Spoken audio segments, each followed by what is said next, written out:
नमस्कार। हरी भूमि टीवी पर आपका स्वागत है। आज हम एक ऐसे टॉपिक के बारे में बात करेंगे जो हर एक पेरेंट्स की जिंदगी का एक अहम हिस्सा है। अच्छे पेरेंट्स कैसे बने? हम सभी को पता है कि बच्चों की एजुकेशन सिर्फ उनके लिए नहीं बल्कि पूरे समाज के लिए बहुत जरूरी है। पर सवाल ये है कि पेरेंट्स अपने बच्चों को किस तरह से बेहतर तरीके से समझा सकते हैं और उनके साथ कैसे एक हेल्दी और पॉजिटिव रिलेशनशिप बना सकते हैं। तो आइए इसी पर बात करने के लिए आज हमारे साथ हैं एमडीयू से संबंधित सीनियर प्रोफेसर सोनिया मलिक, जो एक वरिष्ठ मनोवैज्ञानिक हैं और पिछले 30 सालों से अध्यापन एवं शोध कार्यों से जुड़ी हुई हैं।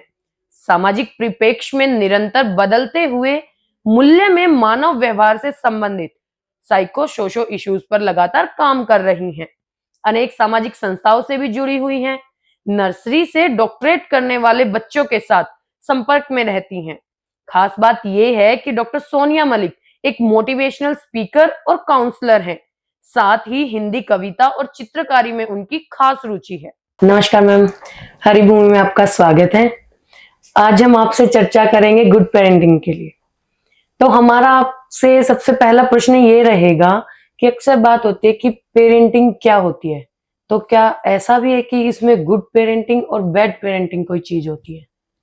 धन्यवाद सुनिधि। सबसे पहले तो मैं हरी भूमि का धन्यवाद करूंगी कि एक बहुत ही महत्वपूर्ण विषय का उन्होंने आज चुनाव किया है और मुझे यहाँ बुलाया है, क्योंकि एक मनोवैज्ञानिक होने के नाते ये मेरा दायित्व है, माय मॉरल ड्यूटी, कि मैं जो समाज को, जो जिस तरह से जो भी हम अपने शिक्षा के माध्यम से या जो भी हमने अपना ज्ञान अर्जन किया या जो अपना अनुभव रहा है इतने वर्षों का, उसके हिसाब से कि पेरेंट्स का, जैसे आप पेरेंटिंग पूछ रहे हैं, क्योंकि अभिभावक, पेरेंट्स एक बायोलॉजिकल प्रक्रिया है, वो तो पेरेंट बन जाते हैं बायोलॉजिकली, लेकिन पेरेंटहुड को निभाना हर व्यक्ति का इतना वो जो दायित्व है वो शायद इतना आसानी से नहीं, क्योंकि जब भी मैंने देखा है नए पेरेंट्स होते हैं उनको बहुत तरह के, वो एक तरह से एंजाइटी भी होती है और डिप्रेशन में भी, मदर्स तो मैंने पोस्टपार्टम एक रादर एक प्रॉब्लम भी होती है, बीमारी भी होती है कि जिसके प्रसव के कुछ समय बाद महिलाएं चली जाती हैं, क्योंकि वो अचानक एक हर तरह से बायोलॉजिकल चेंजेस हो रहे हैं, मेंटल, फिजियोलॉजिकल, इमोशनल चेंजेस हो रहे हैं, और उन सबसे सामंजस्य अगर आसानी से नहीं बैठा पाते, इट टेक्स टाइम। एक बिल्कुल नई परिस्थिति होती है बच्चे को वूम में रखना, और वूम से बाहर जब पैदा हो जाता है वो समाज में उसको किस तरह आप परिवार में पाल रहे हो, तो वो एक बहुत चैलेंजिंग जॉब है, there is no doubt about it. तो आपने पूछा पेरेंटिंग, पेरेंटिंग का सिंपल अगर मैं बताऊं तो केवल है कि आप जो अपने बच्चे से, अभिभावक और बच्चे के बीच में जो आपस में संबंध है, वो संबंध केवल ये नहीं है कि उसकी जरूरतें पूरी हो रही हैं, आपने समय पर खाना दे दिया, उसकी समय पर फीस दे रहे हैं या और जरूरतें हैं, उसका जो इमोशनल कनेक्ट है, ठीक है, भाषा का जो संवाद है, communication plays a vital role, उसमें बहुत ज्यादा उसकी भूमिका है। और उसमें साथ साथ पेरेंट्स की एक्सपेक्टेशंस होती हैं, तो सेम बच्चों की भी पेरेंट्स से एक्सपेक्टेशन होती, छोटे बच्चे की भी होती हैं, ठीक है। तो एक्टिव लिसनिंग, बच्चे को सुना सिखाना, पेरेंट्स को भी सीखनी पड़ेगी। ये नहीं कि हमने बोलना बोलना सबको अच्छा लगता है, लेकिन सुनना दूसरे की बात हम में बहुत कम लोगों में पेशेंस होता है। तो as a parent we must develop this active listening अपने बच्चे में भी, और एक बच्चे को रिस्पेक्टफुल डायलॉग कि शुरू से हम जब करेंगे किससे किस तरह की बात करनी है। और इस सब के लिए सुनिधि, सबसे पहले you have to become role model for your child. ऐसा नहीं कि फलां का बच्चा बहुत अच्छा है तो आप फलां के पेरेंट्स को भी देखो। मैं एक काउंसलर भी हूँ, और उस भूमिका में मैं जब भी कोई पेरेंट इस तरह की परेशानी से आता है तो पहले हम पेरेंट्स की काउंसलिंग करते हैं। It is not that child is totally at fault. आप किस तरह का माहौल दे रहे हो, किस तरह का उससे एक्सपेक्टेशंस है। हर बच्चा चाहता है, हर पेरेंट चाहता है कि हर मेरा बच्चा तो टॉपर बने, वो आईएएस से कम ना हो, टॉप एग्जाम्स को वो क्रैक कर दे। क्या हम खुद रिफ्लेक्टिव अपना वो करते हैं, रिफ्लेक्शन होती है, क्या हम खुद अपने में झांक के देखते हैं कि हमारे पेरेंट्स की जो हमारे से एक्सपेक्टेशंस थी, क्या हम वो पूरा कर पाए। खैर ये कंपैरिजन की बात नहीं, आपने नहीं करी तो आपके बच्चे नहीं, आप कहेंगे हमें हो सकता है उस समय इतनी सुविधा नहीं थी, हम अपने बच्चों को बहुत दे रहे हैं। लेकिन मेरे ये सब पेरेंट्स से मेरा ये विनम्र आग्रह है कि रियलिस्टिक एक्सपेक्टेशंस रखें। जितना आपके बच्चे में, सब पेरेंट्स को पता होता है कितना कैलिबर है, कितना उसमें हुनर है। हर बच्चा देखो एक गिफ्टेड होता है। मैं तो ये कहूंगी अगर नेचर ने दिया है, कोई ना कोई विशिष्ट चीज हर बच्चे में होती है, उसका वो पहचानना। और सबसे बात, एक स्टेज तक, जब तक वो तो हमारे हिंदू उसमें भी कहावत है कि एक स्टेज के बाद बच्चे से मित्रवत व्यवहार करना चाहिए, लेकिन मित्रवत व्यवहार से भी पहले उसको एक ऐसा सेफ एंड सपोर्टिव, सपोर्ट कहने को ये SUPPORT, लेकिन ये बहुत सोशल सपोर्ट, इमोशनल सपोर्ट बहुत जरूरी है बच्चे के सर्वांगीण विकास के लिए। अगर हम बच्चे को एक समुचित डेवलपमेंट देना चाहते हैं तो हमें आधार उसका और वातावरण भी ऐसा ही देना पड़ेगा।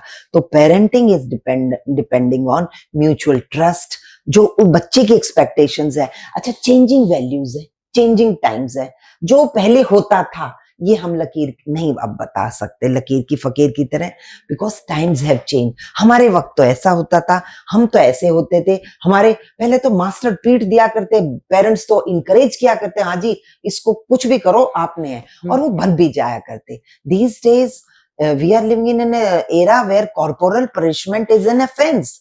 और मैं तो खुद एज ए टीचर कभी नहीं चाहा मैंने कि बच्चे को शारीरिक रूप से प्रताड़ित करके उससे बात मनवाई जाए। आपको ऐसा माहौल तैयार करना पड़ेगा, जिस सामाजिक माहौल भी, शैक्षणिक माहौल भी, इमोशनल माहौल भी, और उसको डिमांड भी बच्चा कर रहा है तो आपको वो देखना है। डिमांड और उसकी एक्सपेक्टेशंस में एक कहीं ना कहीं देखो हर चीज एक वो है मध्यम मार्ग, जैसे महात्मा बुद्ध ने कहा था, ना ज्यादा एक्सट्रीम कसो, ना ज्यादा उसको बहुत ढीला छोड़ो, तभी चीजें चलती हैं। तो आपको अपने बच्चे का नेचर देखना है, स्वयं अपने अंदर रिफ्लेक्शन देखनी है, अपने अंदर अंतर्मन झांकना है, और इन सारी चीजों को देखते हुए बदलते हुए समय और परिसर के हिसाब से आपको जो एज ए पेरेंट डिसीजन लेना है, आपको अपने बच्चों को किस तरह से लालन पालन करना है। केवल ब्रांडेड चीजें, महंगी चीजें और बहुत सी वो उपकरण उनको देने मात्र से आपका पेरेंटहुड की जो ड्यूटी है कतई पूरी नहीं होती। मैम आपने हमें बताया कि पेरेंटिंग क्या होती है, लेकिन आप ये कब से शुरू, इसमें कोई एज मैटर करता है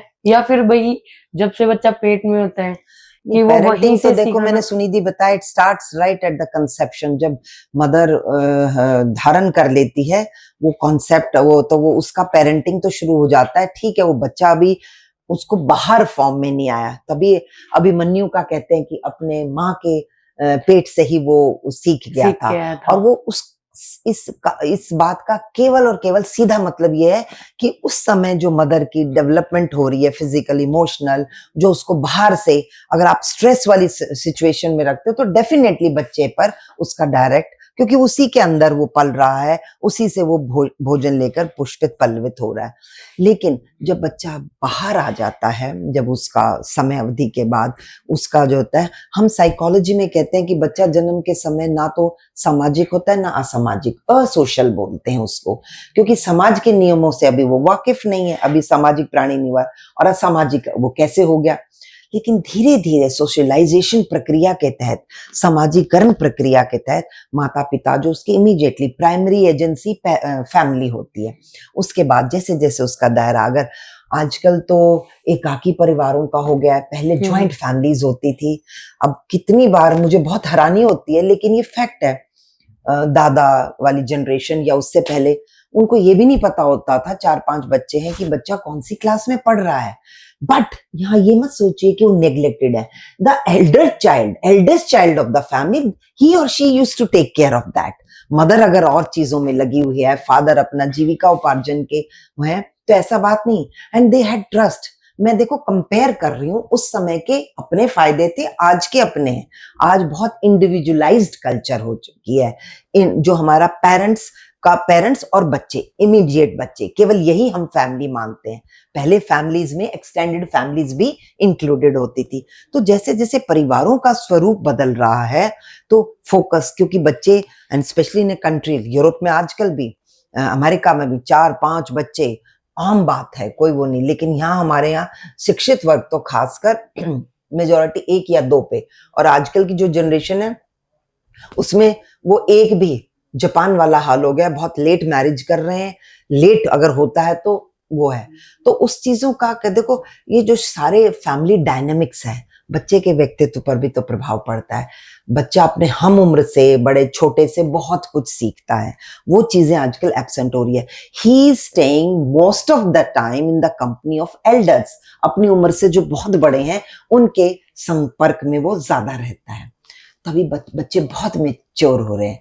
मिनार्की है, प्यूबर्टी है, जो ग्रोथ जो पहले जो आफ्टर 15-16 साल में होती थी, आजकल उसका 9-10 साल हो गया। इवन आपका किस तरह का आप साहित्य देख रहे हो, किस तरह की चीजों से एक्सपोज हो रहे हो, खाने में इतनी अडल्ट्रेशन है, तो ये जो बायोकेमिकल चेंजेस हो रहे हैं, ये सारी हमारे विचारों पर, केवल शरीर पे नहीं, मन पर भी। शरीर और मन आपस में एक दूसरे से बिल्कुल इंटरट्वाइंड होता है। ऐसा हो ही नहीं सकता आप शारीरिक रूप से तो स्वस्थ है, मानसिक रूप से बीमार है, या मानसिक रूप से आप बहुत स्वस्थ है, शारीरिक रूप से आप बिल्कुल नहीं। देखो, in case of disease, accident, वो एक दूसरी बात है, लेकिन ये आपस में इंटरकनेक्टेड चीजें हैं। तो मैम, आपने हमें बताया कि भाई आज के टाइम पे एक जनरेशन गैप एक तो होता है, 10-15 साल लगते थे, अब बहुत जल्दी जल्दी चेंज आ रहे हैं, तो उसमें आप हमें क्या टिप्स दे सकते हैं?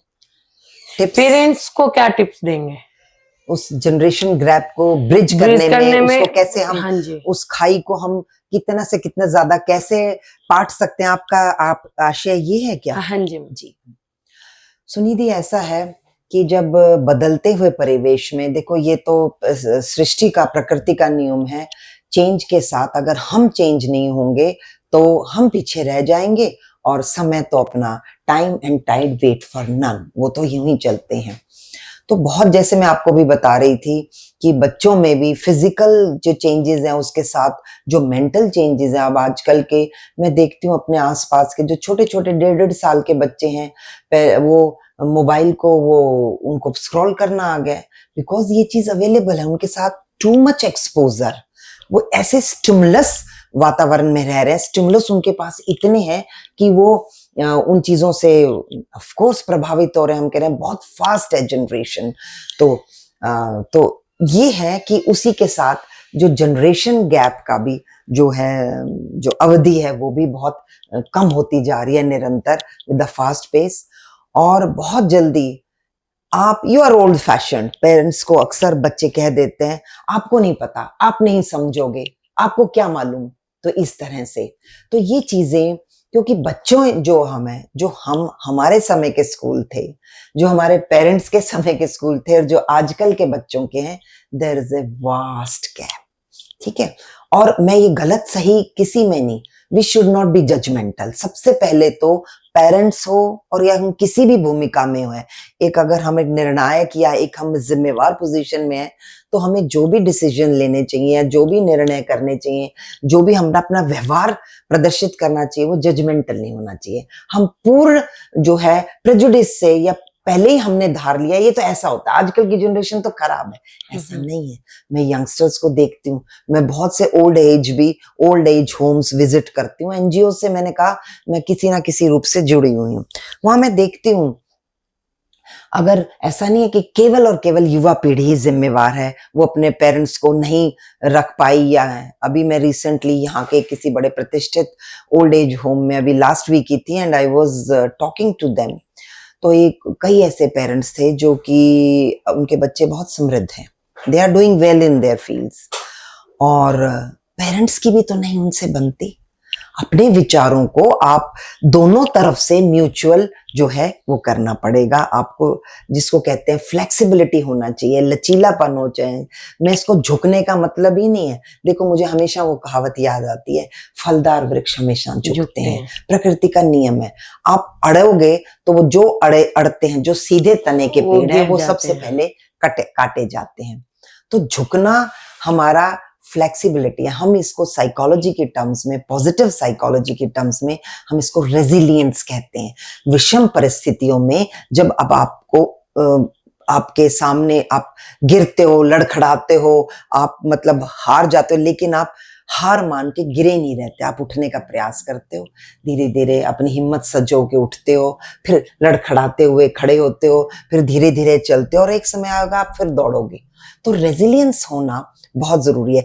रेजिलियंस ऐसी चीज है जिसको आप विटामिन या कोई खाना ऐसे नहीं, आप अपने शुरू से अपने पेरेंट्स से मैं आग्रह करूंगी कि अपने बच्चों को रेजिलियंट बनाएं।